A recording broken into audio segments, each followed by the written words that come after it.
All right, here we go. This is it. Hi, it's Rick Lovett. Welcome to my brand new podcast. You know, I've been thinking about doing a podcast for a while now, actually a long time, and I've just racking my brain on what to talk about. And, several people that I work with have been saying that I should do this for a while, and I just didn't know what to talk about in a podcast every week. My wife is always teasing me about these silly fun facts that I have that I like to share with friends and family, especially her. She hears it all the time. So, just the other day we were talking about our dog Molly, a little mini golden doodle. She's beautiful. She's very well behaved. She's 13 years old now. Very well behaved, listens very good. She's very sweet, happy, never meets a stranger, all that sort of thing. I was talking about dogs' noses. And my wife was like, hey, there's another fun fact. You know, you should do a podcast about fun facts and kick off the first one talking about dogs. I can tell you, we've had Molly for years. Like I said, 13 years old now. Got her when she was a baby. And she's super, so I can't say enough great things about her. But one thing, she loves trash. She's a trashy little dog. I mean, the thing is, you can like dip down. My wife especially can take things out of her mouth that she's not supposed to have. But when it comes to food, or specifically, one time she got these potato chips, a bag of potato chips out of the trash. They were old or stale or something, and there was no getting those away from her. You don't want to put your fingers in a dog's mouth when it comes to food or trash or something that they are super attracted to it. Be careful. There's no taking that out of her mouth, that was for sure. Anytime we take her on a walk as well, she'll smell some of the strangest things, like her nose digs around in the weeds and the deep grass, or even walking on the pavement, on the road or a sidewalk. Sometimes she'll just come across some sort of a scent, and then intently smelling something right there on the pavement is the strangest thing.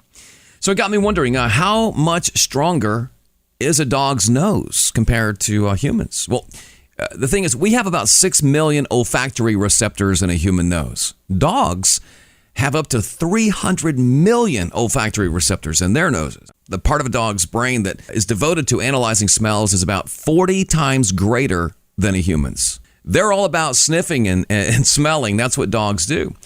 They also have something called Neophilia.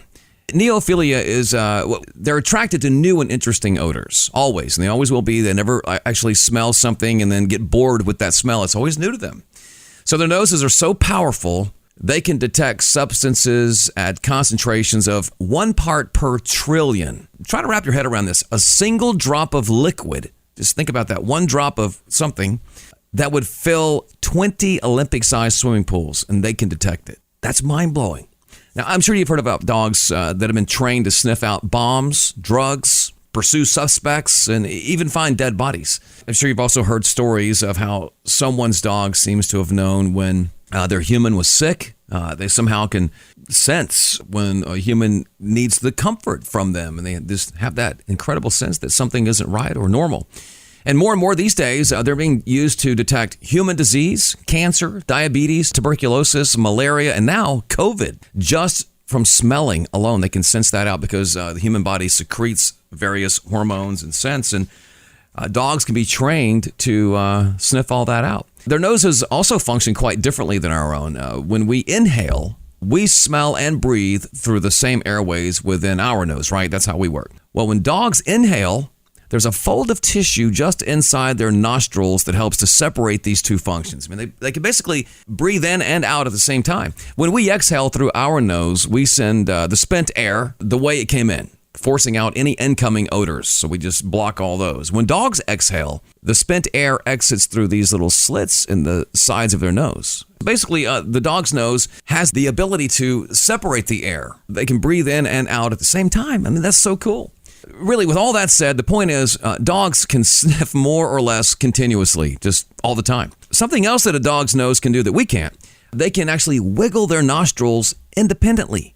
That's right, each one has its own little independent muscles that can operate separately at the same time, which in turn allows them to even determine which nostril an odor arrived in, kind of like smelling in 3D.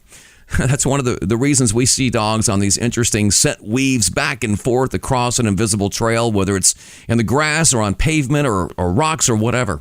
Dogs also have this special organ called a vomeronasal organ. This organ gives them a second sense of smell, which helps them detect pheromones.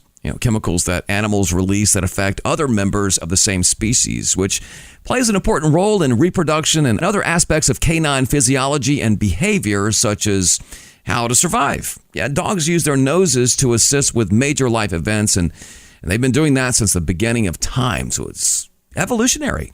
Their sense of smell helps them find a mate, offspring, food, and avoid predators. And it certainly helps dogs like mine, Molly, seek out trash. It's amazing. No matter what dogs seem to get into, at the end of the day, when you walk in the door, they are always happy to see us.